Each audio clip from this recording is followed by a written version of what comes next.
राधे राधे दोस्तों। आज की कहानी का शीर्षक है जादू की चारपाई। तो चलिए सुनते हैं आज की कहानी। एक घर में 7 भाई इकट्ठे रहते थे। 6 भाई तो खूब मेहनत से काम करने वाले थे, लेकिन सबसे छोटा भाई बड़ा आलसी था। उसके भाई उससे जरा भी खुश नहीं थे। उन्होंने बहुत बार उसे काम करने की सलाह दी, लेकिन उसने एक न सुनी। वह बस खाता, सोता और आवारागर्दी करता। एक दिन सबसे बड़े भाई को अपने छोटे आलसी भाई पर बड़ा गुस्सा आया। उसने अपनी पत्नी से कहा कि जब छोटा भाई शाम के समय घर आए तो उसे खाना नहीं देना। जब सबसे छोटा भाई शाम को घर आया और उसने भोजन मांगा तो उसकी भाभी बोली कि उसके लिए भोजन नहीं है। यह बात सुनकर वह गुस्से से लाल पीला हो गया। ऐसा व्यवहार उसके साथ पहले कभी नहीं हुआ था। उसने निश्चय किया कि अब वह इस घर में नहीं रहेगा। दूसरे दिन सुबह ही उसने घर छोड़ दिया और अपना भाग्य आजमाने निकल पड़ा। जो पहली सड़क उसे दिखाई दी उसी पर चलता गया। वह चलता गया और अंत में इतना थक गया कि उससे अब एक कदम चलना भी भारी हो गया। तब उसे एक बड़ा सा गांव मिला। वो गांव में इधर उधर काम की खोज में घूमने लगा। उसे एक बढ़ई मिला जो उसे अपने साथ अपने घर ले गया। बढ़ई ने उसे भोजन कराया और रात में सोने का स्थान भी दिया। दूसरे दिन बढ़ई ने उस आलसी युवक से अपने काम में सहायता करने के लिए कहा। युवक इस बात पर सहमत हो गया। उसने काम में रुचि दिखाई और बढ़ई भी उसे सहायक के रूप में पाकर बहुत खुश हुआ। दिन सप्ताह में और सप्ताह महीनों में बदल गए। युवक एक कुशल कारीगर बन गया। उसके काम से बढ़ई इतना प्रसन्न हुआ कि उसने अपनी इकलौती पुत्री का विवाह उस युवक से कर दिया। विवाह के बाद वो युवक फिर से अपनी पुरानी आदतों पर आ गया। उसने काम करने से इनकार कर दिया। अब वह बस खाता पीता और आनंद से अपनी पत्नी के साथ रहता।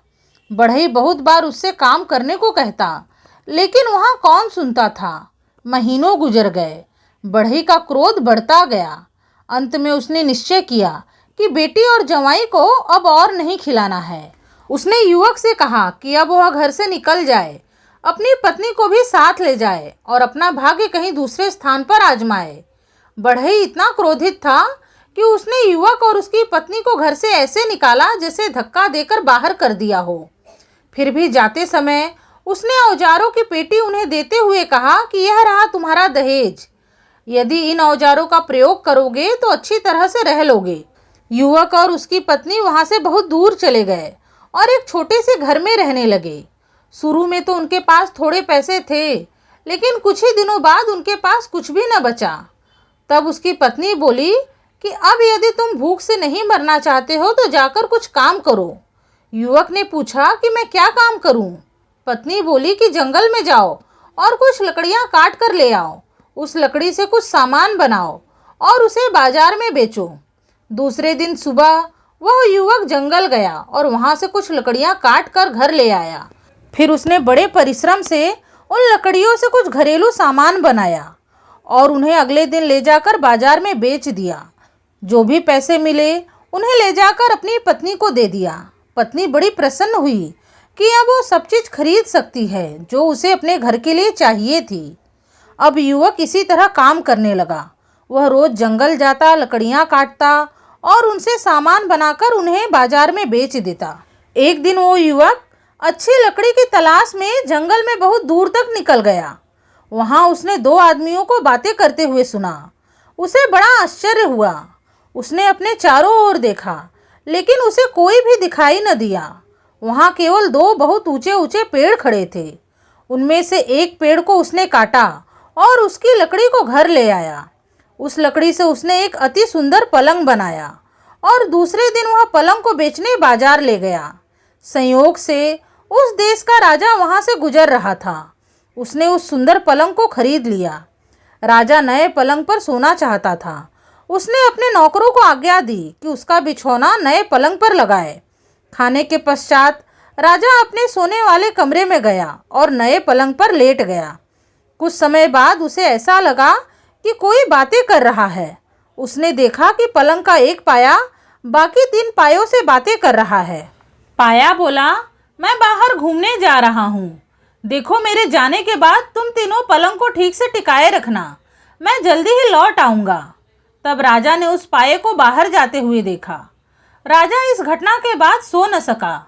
वह उस पाये के लौट आने की प्रतीक्षा करता रहा। थोड़ी देर में वो पाया वापस आ गया।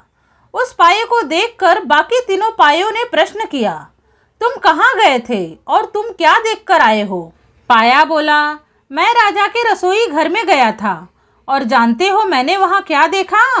मैंने वहाँ बहुत सी दासियों को ढेर सारा खाने का सामान अपने घरों को भेजते हुए देखा। तब पलंग के दूसरे पाये ने कहा, अब तुम तीनों पलंग को टिकाए रखना, मैं भी जरा घूम कर आता हूँ। और वह चला गया, लेकिन वह भी जल्दी लौट आया और अपने स्थान पर जम गया। उसे देखकर बाकी तीनों पायों ने बड़ी उत्सुकता से प्रश्न किया, तुम कहाँ गए थे और तुमने क्या देखा? पाये ने उत्तर दिया कि मैं गया था शाही खजाने में और मैंने जो देखा वो तुम सोच भी नहीं सकते। मैंने देखा कि राजा का भंडारी मजे से राजा के खजाने पर हाथ साफ कर रहा है। उसने धन में से 2 थैले भरे और उन्हें अपने घर ले गया। तभी तीसरा पाया बोला, अब मेरी बारी है, मैं जल्दी ही लौट आऊँगा, देखो पलंग को ठीक से टिकाए रखना। फिर तीसरा पाया भी बाहर चला गया। कुछ देर बाद तीसरा पाया लौट आया। बाकी तीनों ने उस पाये से प्रश्न किया, तुम कहाँ गए थे और क्या देखकर आए हो? तीसरा पाया चुपचाप अपने स्थान पर चला गया। तीनों पायों ने फिर से प्रश्न किया तो उसने चिल्लाकर कहा, अरे ये लज्जा की बात है, मैं क्या बताऊं? मैंने जो देखा उसे बताने में लज्जा आती है। बाकी तीनों पायों ने याचना की, हमें जल्दी से बताओ, ऐसी लज्जाजनक क्या बात देखी तुमने? पाये ने उत्तर दिया, मैं तुम्हें कैसे बताऊं कि मैंने क्या देखा है? मैं रानी के कमरे में गया था। मैंने वहां राजा के मंत्री को देखा। वह रानी के पास बैठा हुआ था। वो दोनों आपस में बातें कर रहे थे। बाकी के 3 पायों ने बड़ी उत्सुकता से पूछा, वे क्या कह रहे थे? जल्दी बताओ, क्या कह रहे थे? तीसरा पाया बोला, मंत्री ने रानी से कहा कि तुम राजा को मार दो, फिर हम दोनों आनंद से साथ रह सकते हैं। रानी बोली, नहीं बाबा, मैं ऐसा नहीं कर सकती। रानी की बात सुनकर मंत्री को बहुत गुस्सा आया। उसने रानी के मुंह पर थप्पड़ मार दिया। उसकी उंगलियों के लाल निशान अब भी रानी के गाल पर है। तीसरे पाये की बातें सुनकर बाकी के 3 पायों ने बड़े आश्चर्य से कहा, कितना भयंकर है यह सब। राजा ने सब पायों की बातें बड़े ध्यान से सुनी थी। उन सब बातों से उसे बड़ा आघात हुआ। जब उससे अधिक न सहा गया तो वह उठकर सीधे रानी के कमरे में गया। उसने रानी के मुंह पर लाल निशान देखा। राजा ने रानी से पूछा, तुम्हारे गाल पर क्या हुआ है? राजा के प्रश्न से रानी डर से चौंक उठी। वह बोली, मेरा गाल? अरे हाँ, मेरे गाल पर खरोच लग गई थी। राजा ने तुरंत अपने सिपाहियों को बुलाया और मंत्री, भंडारी और दासियों को बुलाने के लिए कहा। राजा ने मंत्री और रानी को जेल में डलवा दिया और भंडारी और दासियों को भी सजा देने की आज्ञा दी। राजा अपने आप को उस आदमी का बड़ा कृतज्ञ मान रहा था जिसने उसे पलंग बेचा। वह उसे इनाम देना चाहता था, लेकिन वह पलंग बेचने वाला आदमी मिल ही नहीं रहा था। राजा ने अपने राज्य में घोषणा भी करवाई कि पलंग बनाने वाला उसके सामने आए, लेकिन पलंग बनाने वाले युवक ने जब राजा के घोषणा के बारे में सुना तो वह डर गया कि शायद पलंग में कुछ नुक्स रह गया हो, इसीलिए वह डर के मारे छिप गया। अंत में राजा के कुछ आदमियों को उसका पता चल गया और वो उसे पकड़कर राजा के पास ले गए। राजा ने युवक से कहा, तुमने इस अद्भुत पलंग को मुझे बेचकर मेरी जान बचाई है। मैं तुम्हें इनाम देना चाहता हूँ। मैं तुम्हें बहुत सारी जमीन और एक घर दूंगा। राजा की बात सुनकर वो युवक आश्चर्यचकित रह गया। उसने इस भेंट के लिए राजा को धन्यवाद कहा। उसके बाद युवक और उसकी पत्नी राजा के दिए घर में आनंदपूर्वक से अपना जीवन बिताने लगे।